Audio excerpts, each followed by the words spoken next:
Good afternoon.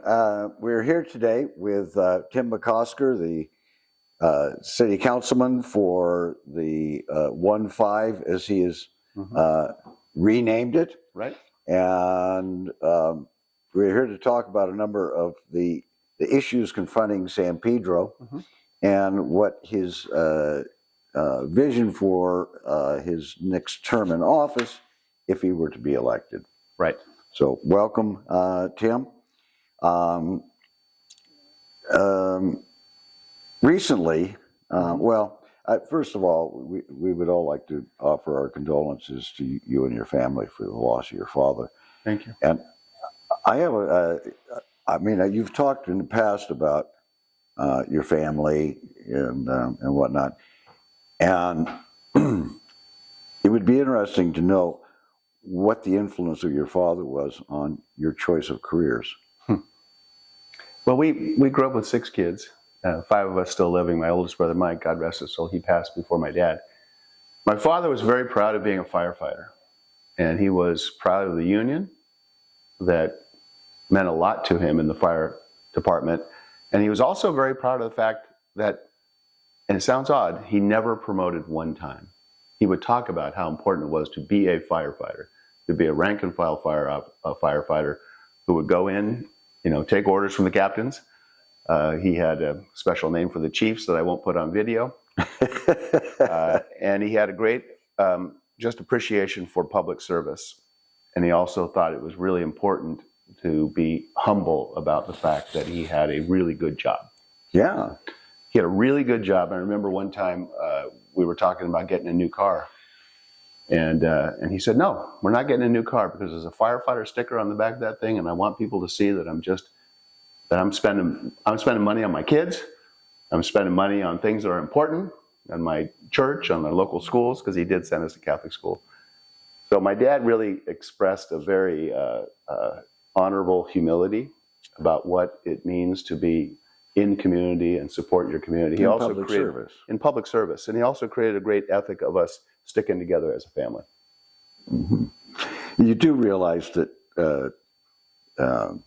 Irish nationality is the second highest of the European nationalities in San Pedro. Is that right? Yeah. The Croatians aren't going to necessarily appreciate that, but yeah, it might lead us to want to have an Irish plaza sometime. Well, I'm proud of the Gaelic and Garlic Festival that we put on with our Italian brothers and sisters. Well, next year let's get a little more Irish music. Okay. Okay. So the idea of service in your family, and also the aspect of your Catholic upbringing, leads to really the question of what the Catholic Church mission has been in the past, is particularly in San Pedro, with the Sisters of the Very Poor facility, and it now being taken over by Fred Brown's recovery home. And I know you had a town hall meeting the other night that was very tumultuous, shall we say, would be a polite word. What's your position on that? Where do you think the community goes that will be an acceptable solution?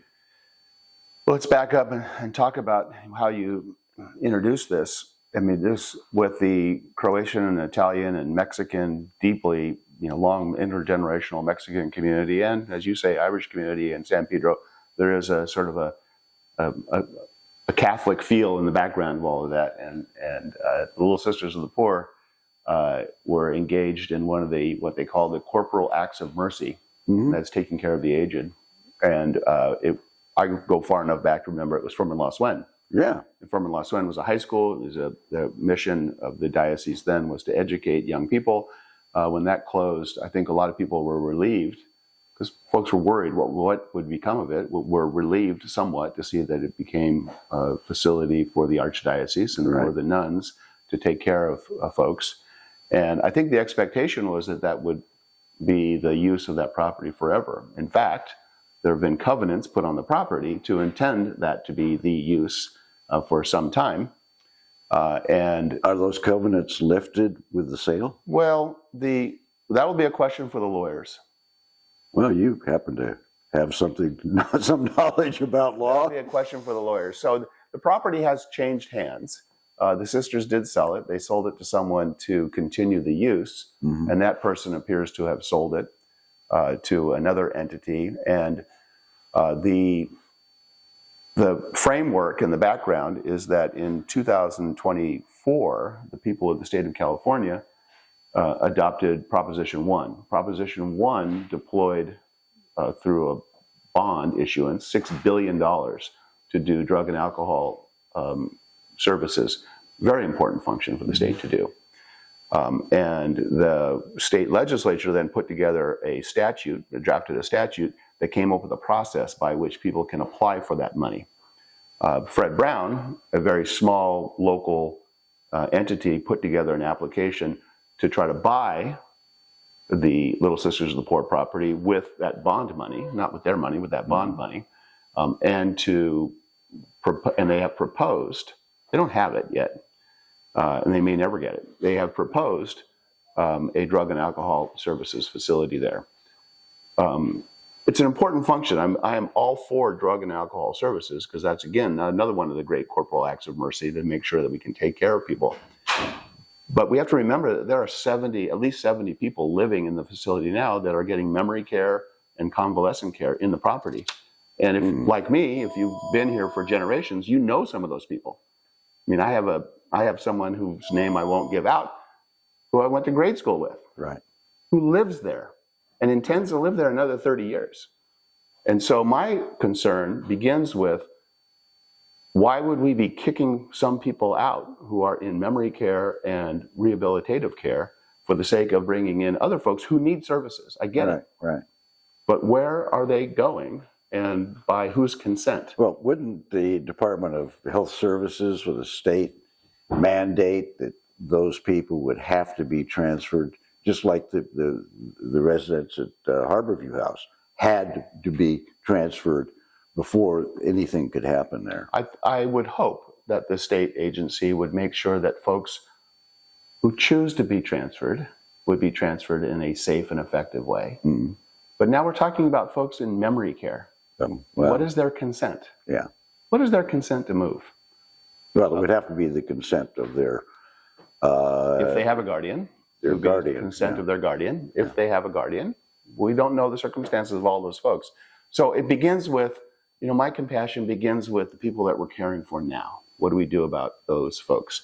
The other option, I suppose, is the state could authorize, if this moves forward, and I'm not saying it will move forward, the state could authorize that you could cohabitate. You could have memory care and convalescent care and somehow have safety measures where you'd also have a different population, drug and alcohol care, on the same property.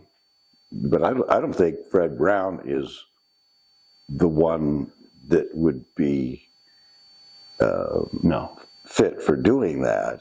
I don't think they would be fit for doing that. And I don't think that would match their business plan. No. I think the business plan is, I'll go back to the statute. The statute and the bond measure says that if you pull down this money, and Fred Brown's applied for about $100 million and the tentative award is $74 million, if you pull down this money, you can only use it for the purchase and the rehabilitation of the property, for physical improvements. You can't use it for services. So for any entity to make this property profitable with Medi-Cal payments, because the other obligation is that it'll be all Medi-Cal patients, and Medi-Cal has a certain pay. I think you have to fill up the property for that expensive of a property. You have to fill it up to have a business plan be successful. So I don't know that Fred Brown would want to say, we'll take a quarter of it or half of it, but it'll be up to them.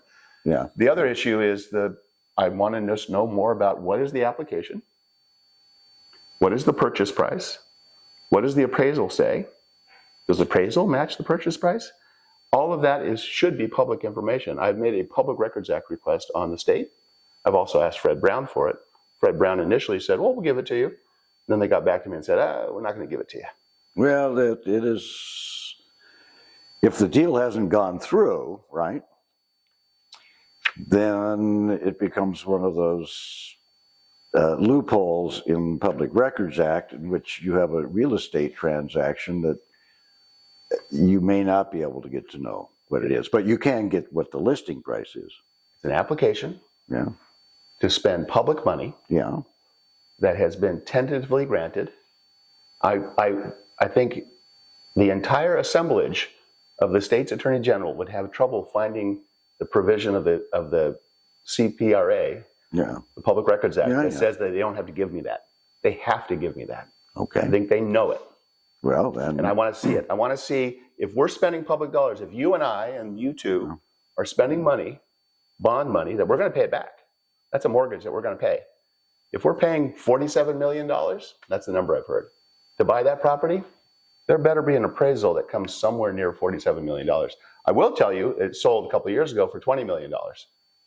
Did your house go up 2.5 times? Okay. Mine did. I see where you're going with this. Yeah. So you think somebody is flipping the property and Don't know. making a ton of money? Don't know, but we're entitled to know. But that's pretty much the scenario. You know, Well, I mean, you're the the little You're sisters, the investigative reporter, not me. the little sisters of the very of the poor, you know, shouldn't they benefit from you know, this more than I don't know, the guy who held the property for a couple of years? Maybe. Yeah. Anyway, but let me tell you the most important thing: waste, fraud, and abuse is important. Care of the folks that are living there is important. Equally important, because care of the people living there is, you know, you don't get a higher importance than that. Equally important is if we were to put in 122 folks into round-the-clock care beds and have, you know, 1,000 customers that are getting services, we want them to get the best care and the best service. And I am concerned that moving forward with this, taking a well-intentioned small nonprofit that has a gross revenues of a book of $12 million a year now, and then turning them into, I don't know, you put a value on what that would cost. I mean, we know that the transaction costs are going to be $70 million. That's already quadrupled their size. How do they do that? Are they capable of doing that? And here's what I'm worried about.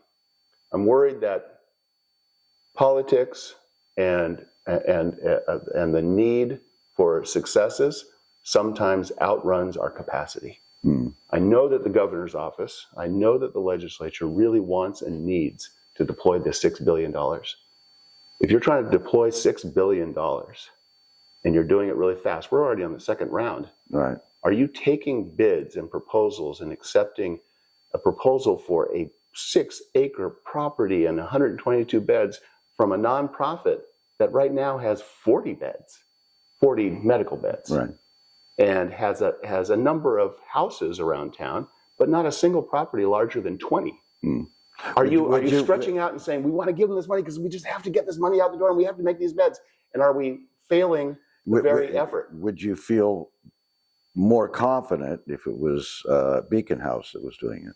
Beacon House or the county, for example, or any entity. I would just want any entity that has shown the capacity for a large-scale deployment of funds and Management. a management of a property that's more than a house with So 20 do you people. think that, because, you know, part of this sounds an awful lot like NIMBYism.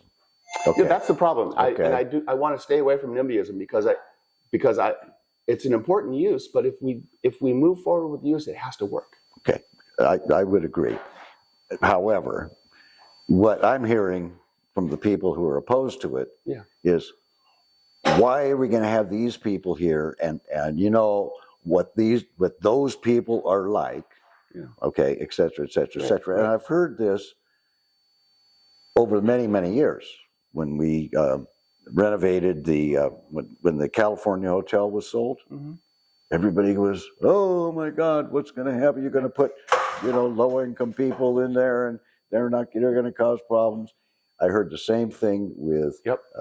Beacon House. Mhm. You know, back in the day when they were expanding, everybody said we have enough special needs housing, and Mhm. actually, all of the special needs housing is now in Lower San Pedro. Well, I don't know if you'd consider my neighborhood Lower San Pedro. I'm over the Holy Trinity Pet Park area. Yeah, We have special needs housing there. you do. Is that Lower San Pedro, or do you think that's Upper San Pedro? It's, I don't know. you're in Northwest Yeah. Neighborhood Council. Yeah. So we have a couple of houses there.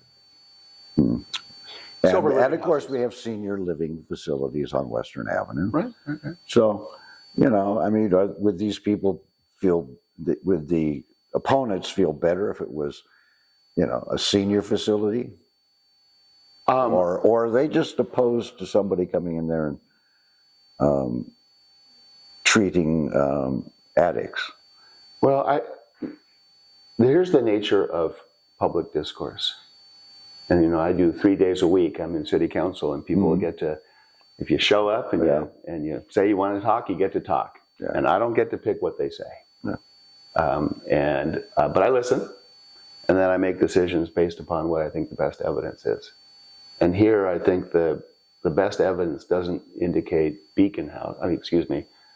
Fred Brown being capable of deploying this project, and their ability to do it, and my confidence in them doesn't exceed the loss of kicking 70 people in memory care and rehabilitative care out. So this is a balance. It's a balance. Yeah.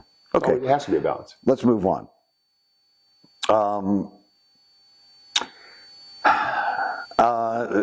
The governor has pushed for, and San Pedro through the Urban Land Institute has pushed for the development of more housing. And to a certain extent, some of that has happened. Some of it's going on right across from City Hall. But we really haven't gotten to the target of 5,000 new units. Right. And as much as the city has a mandate for a 20% low income, none of these newer places have really met that mandate. And so what I think can reasonably be argued is that we're pushing out the working class people and bringing in mostly commuters that have better paid jobs outside of San Pedro. Yeah. So Yeah. we don't have really the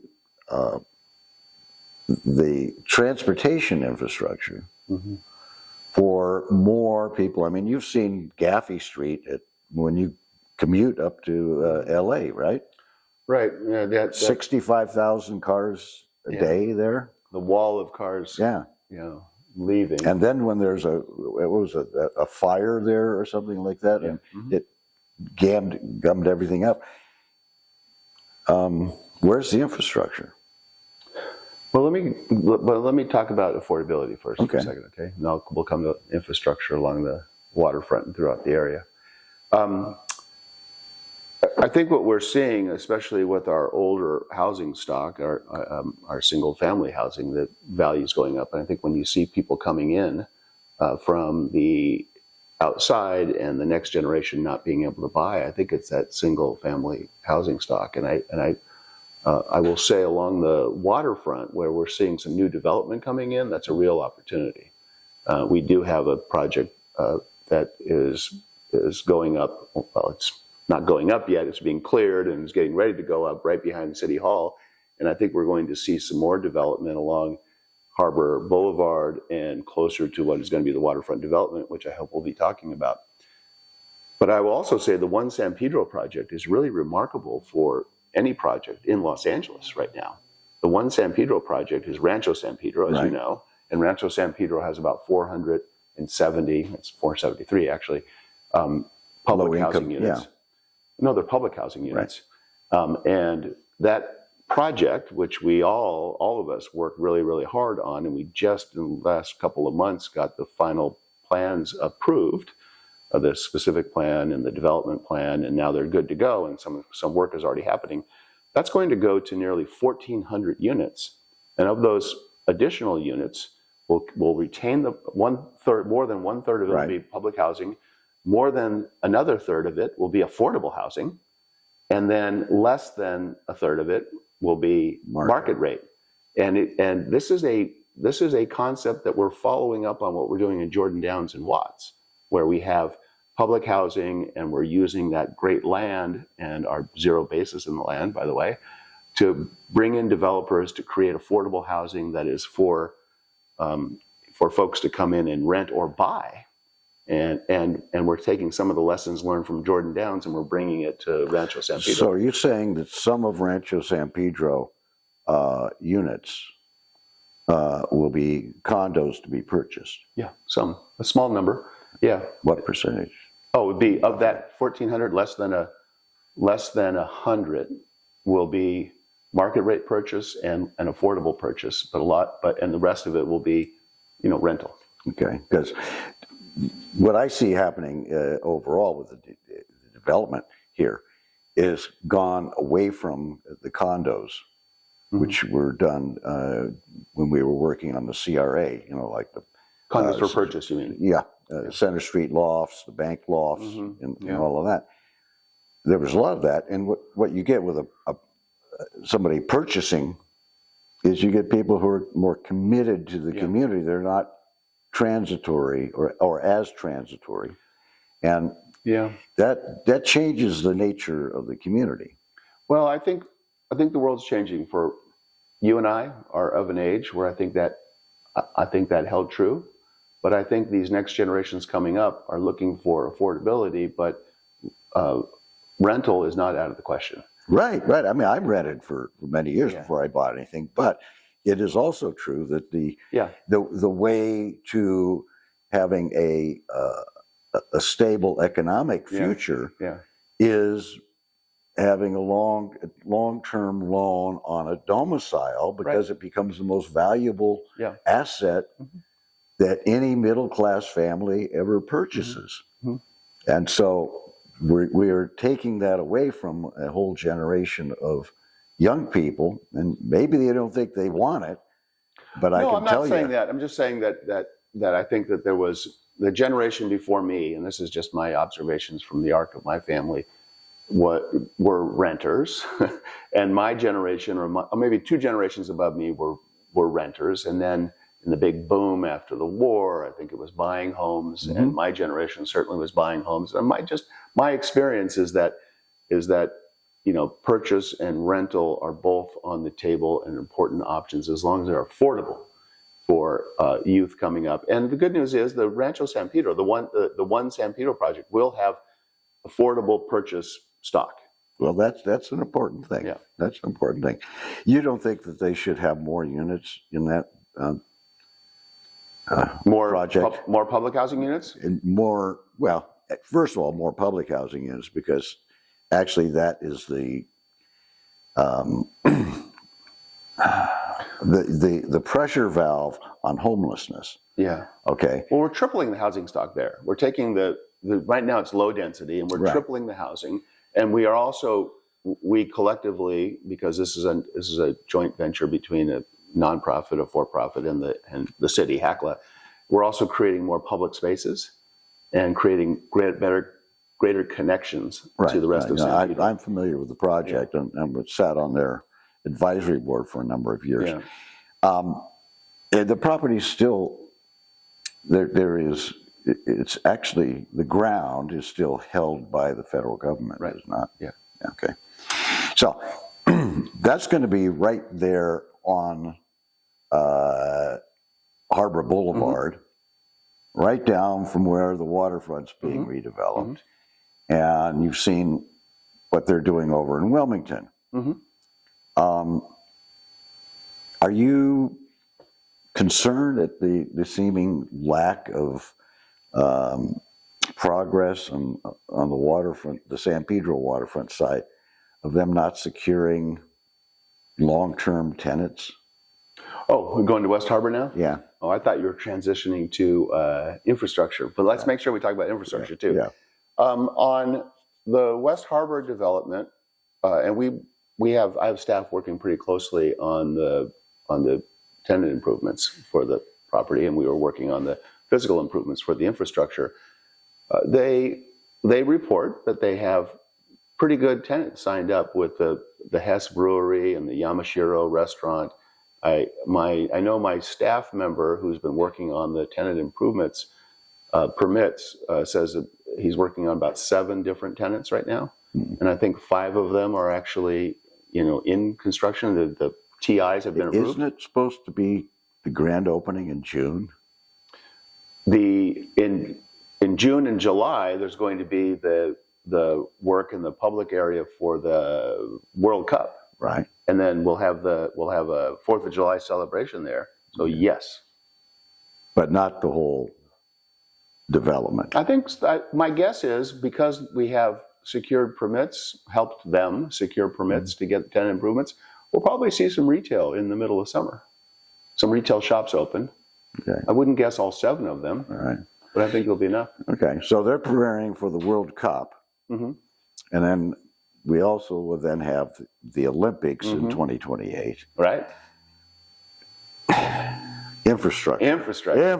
Good. I'm okay. glad you get to it. I've talked with the supervisor, and she's has pushed to get that line down to from the airport to the Torrance area. Yeah, the Silver Line. The Silver Line is actually going to get built. Yep. Now, and I have argued. Oh no, Silver is the one that comes from downtown, but I know what you mean. Yeah. And I have argued till I'm blue in the face about using the MTA right-of-way called the South Bay Loop that comes right across the Harbor Freeway and into Wilmington. And that project, which is on their matrix, is like 35 on the list. Yeah. Not to be funded probably in either of our lifetimes, unless something really drastically changes.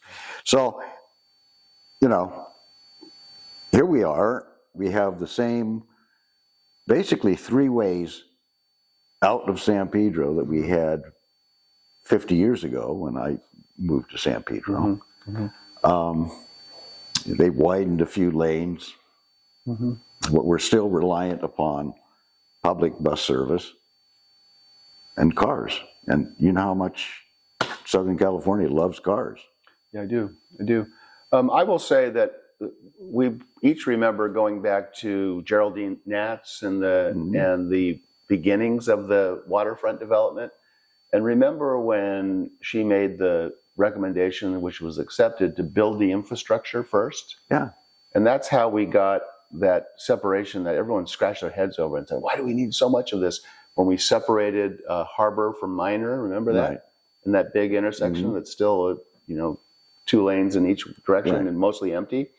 So we do have the Sampson Way, heading to Signal. I'm just talking about the San Pedro waterfront now, and I want to get to Wilmington because that's vitally important.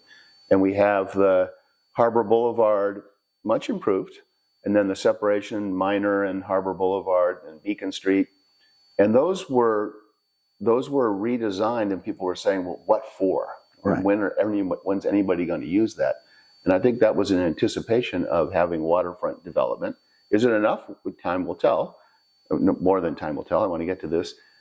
I also think it was great that we were all able, I know you were in on this too, in committee meetings at the chamber and other places where we talked about the 47, entrance and exit. That's a major pain in the neck right now, but that 47 exchange is going to separate trucks from pedestrians, from passenger cars, commercial and non-commercial cars, and is going to really, really quickly get folks back onto Harbor. Is going to help us with, getting people in and out, our customers, our visitors, getting them in and out. I think that's going to be very, very helpful. I also think the alignment on the exit that goes right into the West Basin terminal is helpful too, because now trucks won't be turning left and sort of clogging up front. We also just we collectively, because the port spent the money, and I'm happy to have them spend all the money in the world on infrastructure, that helps us. On Front Street, front will be a little wider once all those trees are planted and finished. And Well, you do realize that that was a neighborhood council initiative yeah, that was approved maybe 10 years ago. yeah, And they have said, well, it's coming, it's coming. We have to work out who owns the railroad tracks first. yeah. It was And a long all of time that. coming. And of course, the neighborhood councils, in their lobbying, and even the San Pedro Homeowners Association with their lawsuit over China shipping, Yeah, when that money gets spent, the neighborhood councils, the San Pedro Homeowners Association, and the community activists are never recognized by the port. but when we did the groundbreaking, I pointed out, I think you remember this, I pointed out that we shouldn't be afraid of conflict. This comes out of China shipping, and it's okay for folks to fight, but the vector sum of opposing forces should come out for the benefit of the community. Yeah. I think I said those words. You did. And the thing is, you have a great memory. The thing is that none of that is memorialized in like a plaque or anything else. And the port, when they finish something like this, they have a big ribbon cutting, and there'll be no mention of the fact of what it took to get there. Heroic efforts by people like Jesse Marquez or Janet Gunter, or any of the folks in the community are never really recognized for the vision of one standing up to the biggest, piece of the government, independent piece of the government, and it doesn't do anything in terms of encouraging others who might be inclined to bring an issue to the table, to stand up and fight for what's right. Right. Right. That's a good point. Well, I will roll that around in my head and come up with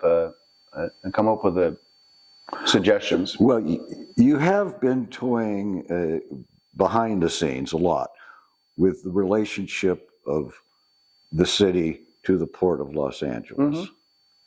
And I'm sure that because you have a legal mind and you know that if the sitting council person really wants to put the screws to the port over a particular issue, you could pull something to the Board of Referred Powers, right? Yeah, or put it in front of the voters. Right. Which we've done. So what are the issues that you're most concerned about with the port that need more oversight? Because what we're mostly getting from the port these days is a robust report on TEUs. Yeah. I will answer that in a second, but I want to make sure this is really important to me. This is 1-5 ethic. When I talked about infrastructure and being able to move people in and out, I want to make sure that we don't leave out Wilmington. We have a major project on the books that'll go right after the bridge, and that's the Alameda Street. We have $90 million set aside for Alameda Street to improve that all the way. By who? By the city of Los Angeles. It's a city project. But I don't want to lose track of where we're at. No. This is really important because it has to do with the bridge replacement. Yeah. And what your argument was at the very beginning with Caltrans about what are you going to do about Anaheim Street before and after the bridge replacement, and what about Alameda? Harry Bridges, Alameda, Anaheim Street, and some of the side streets. Right. Where before the bridge begins, the Caltrans has set aside a fund of money for the city to draw down and for them to use to make repairs to those, basically to the areas that will be most heavily impacted, if not detoured, and then perform the project. And there's also money in for enforcement. So you actually you negotiated that. Yeah, we negotiated. We got it. Okay. And then we'll do more fulsome repairs afterwards. Right. But that in addition, we have actually a widening in some areas, because if you drive Alameda, if you're paying attention to potholes when you drive Alameda, but if you pay attention to the sides, you'll see that it cuts in and out, and so we're actually making it even. But Alameda is a really important street. It's totally important street. I mean, not very many people who live in San Pedro have driven up Alameda. Yeah. Okay, because it is a major transit corridor. Maybe it was the original transit corridor, north and south from the city to the port. Given the angle that it runs at, I wouldn't, and it goes all the way up through Watts. It runs parallel to my district, not entirely in my district, but given that angle that it runs, I think it was probably one of the original routes out of these waters when they were a small little beginning port to get to the train yards. Right. By the way, the other important thing I want to do, that I'm going to do, would probably be the single most important thing I can do for Wilmington, is what I'm calling the Lomita Punch Through. I was going to ask you about this. Well, let's just go there. What is it? The Lomita Punch. If one drives Lomita Boulevard, and you are driving east, you hit Wilmington. Right. And as you get about half, and it's the border between Wilmington and Carson. We share it. So the north side is Carson, and the south side is City of Los Angeles. As you get toward East Wilmington, Lomita Boulevard becomes virtually a dirt street, a broken up dirt street. Shameful. But there is a right of way. There is a right of way that the two cities own, and it's a full right of way, and it then heads towards the train tracks that run west of Alameda. Right. And it does not cross the train tracks. It dies there. And then Alameda is across the train tracks. Now, what's important about this, first of all, we're a modern country with riches, and so we should have complete streets. But just to the south of that area are a bunch of industrial uses. Mm. And those industrial uses are basically truck yards and container yards. And they front on this broken down Lomita. Just south of those are beautiful communities of East Wilmington that have parks and schools and homes. Those trucking companies, because they don't have an effective street and they don't have a way over the railroad tracks to get to Alameda, go south through residential neighborhoods to get to PCH so that they can get to Alameda and they can go north. Are we talking about the neighborhood that was formerly known as Ghost Town? Yeah, I don't use that term, but yes. Yeah. So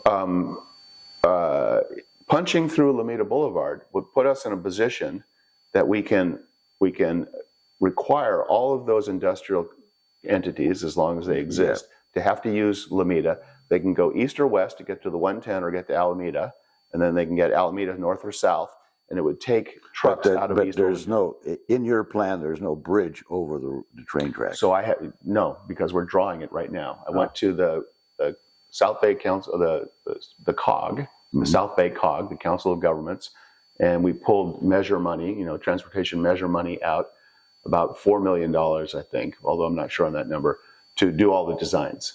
We went to the SCAG, and we got SCAG to make it a priority project. We went to Metro with great help of the wonderful Janice Hahn. We got it as a priority but unfunded project. So we are in the process of drafting a flyover that would go north and south to hit Alameda. Well, that's visionary. It'll be wouldn't very expensive project. One of the beneficiaries of that be the Port of Los Angeles? And it is within the 15-mile radius of the nexus radius of the port. How do you twist their arm to get that? Well, I have to find out what my bogey is, what the cost is, because what we're drawing now is the designs and get a costing. Mm. And then we have the costing, then I go to the feds. I've already talked to the federal folks about it. Okay. I've already talked to folks in Sacramento about it, and to the mayor and to the Port of Los Angeles.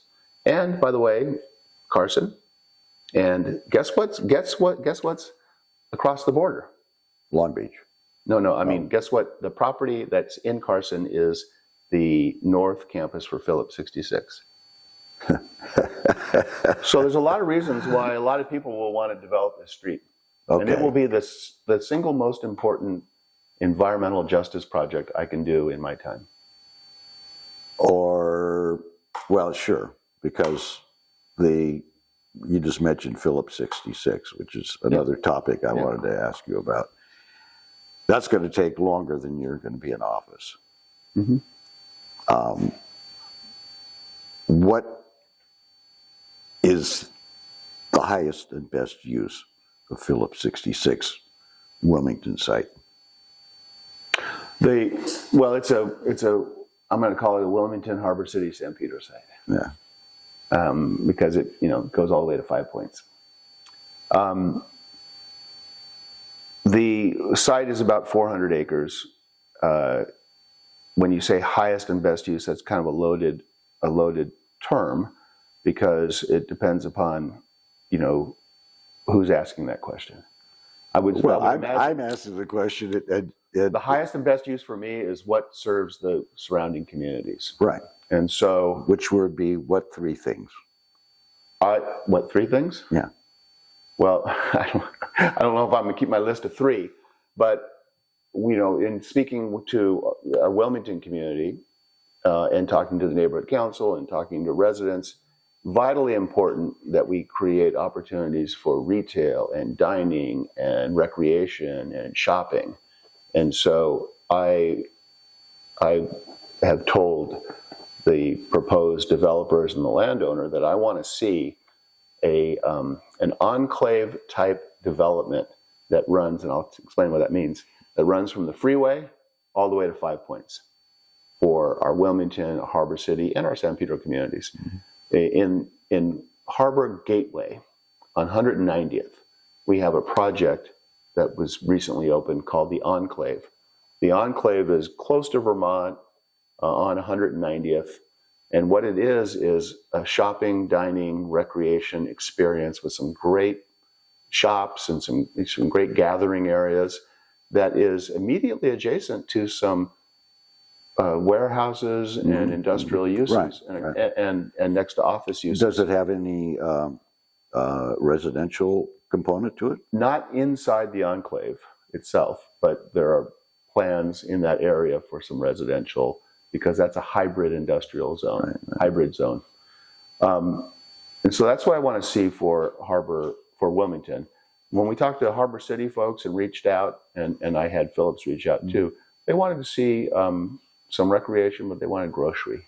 And so I'm asking for grocery there at that 5 Points area. Right. I'm also asking for some recreation across the street, because they own property that is on the north side. On the north side, embedded into the park. And that property is not polluted. That property should not be polluted.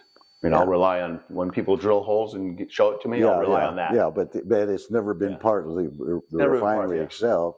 Yeah.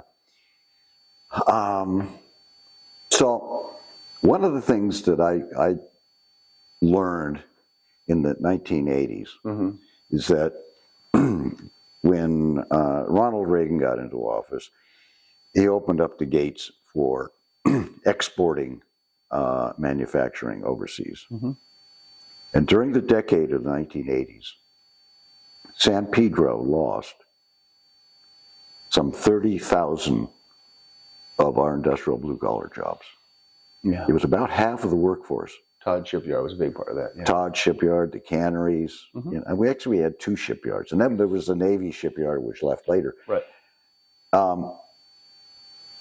That was economically devastating to San Pedro. And none of the plans for waterfront development or even Alta Sea comes anywhere close to adding 5,000 or 10,000 blue-collar jobs. Right. And so we're slowly losing the blue-collar work ethic in this town. It's become a service industry town, a bedroom community. I'll say in this country, but yes. The Phillips 66 site holds a lot of promise for light manufacturing, some maybe a technology center or something like that. I completely agree with that. In that, I'll go back to the Gateway again. In the Gateway, we have a number of industrial properties that would look like warehouses or tilt-up construction that we have been able to deploy, just by getting out of the way, by the way, into light manufacturing. We're building satellites in the Gateway? No. Yeah. We have a couple of entrepreneurs. They've built up a company. They needed more space, and they need high ceiling capacity. And they're building satellites that will be deployed by NASA and by these private guys. But they need space to build these things. And the reason why sort of this high tech light manufacturing is good for Southern California and for Los Angeles is because we have the people capable of doing it. I mean, folks overlook the fact that we have so many universities. We have a young, brilliant workforce, and we have a history of aerospace. We have a history of aerospace, and it's changing. Now it's big Falcon rockets held by private folks. But it's also all this satellite work and all the support work for being able to deploy satellites. And I was pleasantly blown away by touring this property, and it's caused me to go to it's the Phillips 66 folks are talking about the types of construction they want to do. I want to make sure that we are carving out and creating capacity for these basically blank buildings that they're talking about. We haven't approved yet, but to have that be capable of doing creative work, light manufacturing, clean manufacturing work. That I wouldn't call it blue collar, but I certainly would call it the type of jobs that we want our young people. Working class jobs. What I found astounding is that on 60 Minutes a couple weeks ago, there's only one major shipbuilder. It's on the East Coast, and they only build like maybe 6 ships a year. And we don't even, and because of the Jones Act, we don't even have a liquid propane tanker that can take liquid propane that's made in America to an American port. Okay. So what happened is that we could if we had an American flag, but we don't have American flag ships to do it. But the other thing is that South Korea has a major shipbuilding facility, and they have now bought into this shipyard in Norfolk, and are gearing it up so that we can build more American ships. Now, I thought about that, and I thought, how many San Pedro families were supported by shipbuilding? Norwegians, the Polish, the Italians. There is a whole history of shipbuilding in this town. To come full circle, Rancho San Pedro started out as housing for ship That's builders. exactly right. And I just feel like we're going back to a place where those kinds of industrial uses could just be a likely solution to a number of problems. Right, and we would be well positioned to be able to deploy federal investment in shipbuilding here in Los Angeles. I don't want to make too much of it, but I've met with 2 groups that are trying to position themselves to be able to acquire property in the harbor area to see if they could bring in shipbuilding. But I have lots of conversations like this. I don't want to make too much of that. But that would be a game changer. Be a game changer. It would be a game changer to bring back a cannery. You Let's not forget infrastructure, though. I want to talk about infrastructure. Oh, no, what did we divert when we diverted off and started talking about Phillips 66?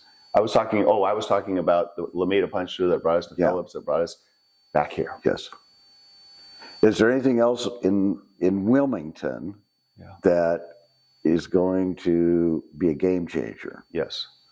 I think it is critically important that as we are spending port dollars to connect the Wilmington waterfront to Avalon. Yeah.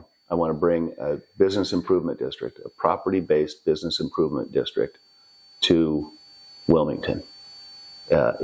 Wilmington Boulevard, especially the lower stretches of Wilmington Boulevard, like San Pedro, has beautiful architecture, has a wider street, has great bones, if you think about it, those beautiful palm trees that are historically significant. And we are in the late stages of presenting a property bid vote to the Wilmington, to Avalon and a couple of streets beyond Avalon, a couple of streets wider, down into the port, have the port be a member, and use the opportunity for property owners to pay into a business improvement district to benefit the shopping community, to benefit the local community. It will raise their property values. It'll also make those street frontages, those storefronts more attractive, and we can spend the kind of money that we can spend money, or the bid, it won't be me, the bid can spend their money on safety and security. Right now I'm doing security on Avalon. I'm happy to keep doing it, by the way. Are you happy with the efforts of the San Pedro P-bid on a number of fronts? There's been a lot of criticism over their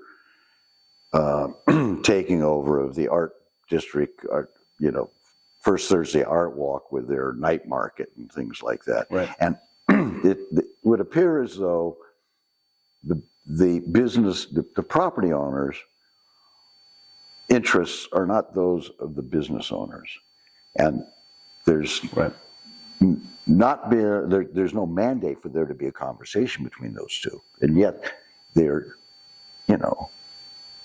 absolutely connected to one another.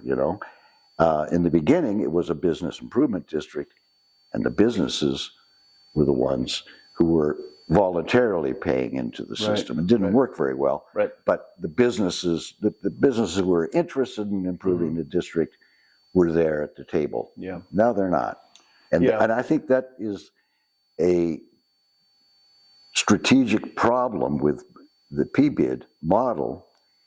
And it's sort of, the last question I'm going to ask you about is the charter and the opening up the role of neighborhood councils, because it's almost the same issue. It's very, very similar, but let me respond and say that I've been working with business improvement districts for a long time. I mean, early in my career, when they first became popularized, I worked on one in Long Beach, actually, when I was in the city attorney's office there. So it's been years and years and years, and they have successes and lesser successes, and sometimes they don't work. The problem you describe is one of implementation of the business improvement district. I think that giving us the tools to be able to get it right and to be able to raise money from property owners and have property owners increase the value of their property, and smart property owners will make it work for their tenants, because their money comes from their tenants. Their money comes from the local population. But let me move on. So I'm really the key word there is smart landlords. And I will say that on this side of the harbor and the San Pedro experience, what I really appreciate is putting money into improvements for cleaning and greening and the lighting and the platforms and the outdoor dining. And First Thursday is its whole own. We could do a couple hour conversation about First Thursday, this wonderful organic thing that suffers when people try to make it less organic. Yeah, totally get that. So my hope is that we can present, and it'll be up to the property owners to say yes to a business improvement district that's property-based, because the merchant-based, as you say, is virtually voluntary, or is almost always voluntary, and it brings in a lot less money, and it's just imposing another burden on a merchant. Right. So I'm very excited about that for Wilmington. Okay. So the charter, okay, there's a whole lot that you want to see in the charter. Yeah. We haven't had a new charter since when? 2001. 2001, when neighborhood councils were created as part of the charter. Yeah. And my experience with neighborhood councils is is that they're way down on the food chain. Mm-hmm. You know, in fact, the department that manages them is higher up in the hierarchy of the city structure, and yet the neighborhood councils are electeds. Mm-hmm. You know, and if I were to draw a diagram of it, you know, you've got the city council as an elected. This is not great video. Yeah, I know. And then you have, you know, the mayor, who, for all intents and purposes, is a weak mayor because the council holds most of the power, right? Well, that's my goal.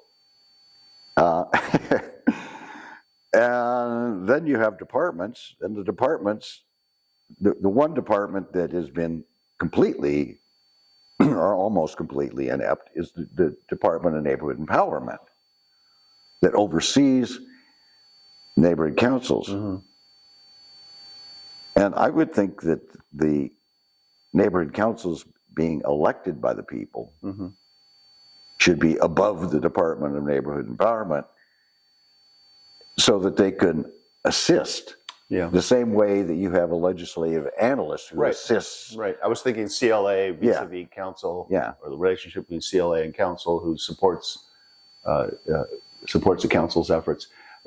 I think there are opportunities in charter reform. Let me back up and say that I served for a short while on the appointed Charter Revision Commission and stepped off when I joined Jim Hahn in the city attorney's office, and when the elected and appointed Charter Commission presented to us the complete or presented to the voters, and the voters presented to us the complete document.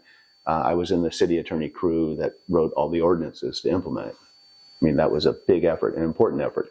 And then when I joined Jim Hahn in the mayor's office, Jim Hahn was the first mayor to implement the charter, Right. meaning it became effective on the day that he was sworn in. And it brought neighborhood councils. And I think neighborhood councils were dramatic and innovative then, Mm-hmm. and less so today, just because times have changed. It's been 25 years. Well, some city council people have not listened to neighborhood councils. And I want to get to that point. I feel like I have a great relationship with all of my neighborhood councils, from Watts to the waterfront. I attend meetings and talk and answer questions and agree or disagree, but it's been really There's positive. a conversation. And it matters to me what they say, and I rely on it. I mean, I rely on that information, if not that decision. I think that in charter reform, we can do a couple of things. One is, I think it'd be important to present a better and a more official role of neighborhood councils to the city, in front of the city council. I think neighborhood council impact reports should have their own line to the council, and different from just saying being one of the people in line for public comment. Right. I think it would be important for us to clarify in the charter the role of neighborhood councils in recommendations and advice to the city government as a whole. And I think it would also be important for neighborhood councils for us to expand the Department of Neighborhood Empowerment. It's a recommendation I'm intrigued by.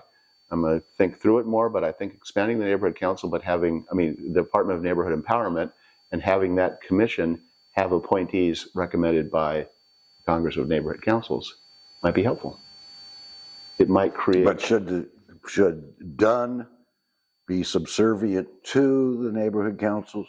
I think we need to clarify that Dunn needs to be more like the CLA, which Right. And I wouldn't say that CLA is subservient to the city council. The CLA, But they're advisory too. I mean, I think the biggest problem that the neighborhood councils have is you oftentimes are confronted by a legal question, mm-hmm. and you go to the lawyer for Dunn, and he doesn't get back to you for weeks. Yeah. Completely understaffed, and oftentimes does not understand Brown Act issues or or other, procedural issues, Right. And the way I see neighborhood councils is that they're the training ground for civic engagement in a legislative body, because so many people don't understand how to bake the cookies. Yeah. Yeah. And it's a great place to bring people in to the process, the legislative process, and to influence government. Yeah.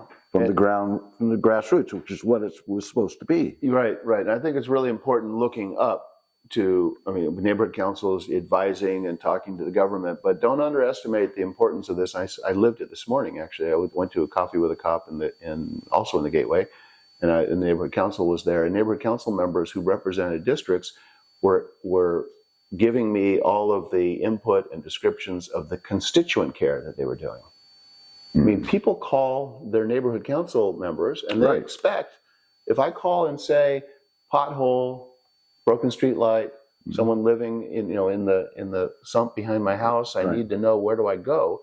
Neighborhood council members are providing constituent services. Yeah. And we need to understand that, and we need to make sure that we're partnering, because constituent services in the end will come through the council, not come through the council office, but will relate to the council office. Exactly. We need to know where it's getting deployed, and we need to be good with that. I appreciate good neighborhood council members saying, hey, this light issue came up, and we called and we told folks how to use 311. That only helps. Right. It takes the burden, because the district is far too big for one council person to actually do effectively and to have it, which is why the charter is asking for more council people. Right. Well, I think, Terrell, I think we've reached the end of the conversation, unless there's something more you would like to add as a closing statement. You had asked me, I didn't get a chance to answer the question. You had asked me, what are the things you're working on that you'd like to work on with the port and see the port do differently? Yes. We had the experience, we collectively, this community had the experience of presenting a question to the voters in the charter an election ago, about whether or not we were going to require an appointee on the charter commission, on the Harbor Commission to be one from Wilmington for the first time ever, required for the first time ever, and one from San Pedro, so have two. And that passed, and I was really gratified by that, and I think the community is better off because of it. I'm going to have some charter questions presented again, hopefully, if I can convince my council members to put something on the ballot. I would like to see the public access and fund memorialized in a way that the people of the city of Los Angeles are saying it goes into the charter, and that sort of contribution by the port as a trustee on behalf of the people of the state of California shall in perpetuity make that kind of investment, rather than have it be a policy of the board. And I'm grateful to the board for having it be. Well, they did vote on it finally. They did vote on it, and that's great. But I think maybe we need to, not maybe, I know we need to put it in the charter to make sure that it is something so that it's written in stone. Yeah. And then if the people want to give it up, they can give it up. And I think that's going to be an important one for me. Well, just make sure you get it right. I'll try. Gene Soroka said $10 million a year is the floor. It'll be 10% of their operating income. And so in many years, it's a lot more than $10 million. The other problem, of course, is... I'll try to get it right. Well, you have to be careful with Gene. He's a good salesman. The other thing is how that money is decided to be spent. Mm-hmm. And so it's all internal to the port saying that they're listening to the community, and then coming up with their short list. Mm-hmm. Yeah, and there should be a much more public process to this sort of thing. I would think that my proposal that's going to the city attorney for drafting now would provide the basic outlines and then say that it can be modified by ordinance. And the ordinance can lay out the process and the qualifying projects. Yeah. Because, I mean, you do realize the Port of Los Angeles is, you know, the 500-pound gorilla in the community.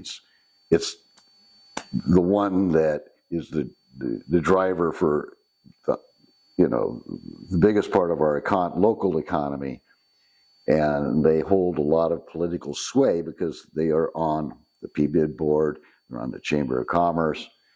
They have a lot of influence by people who are not elected.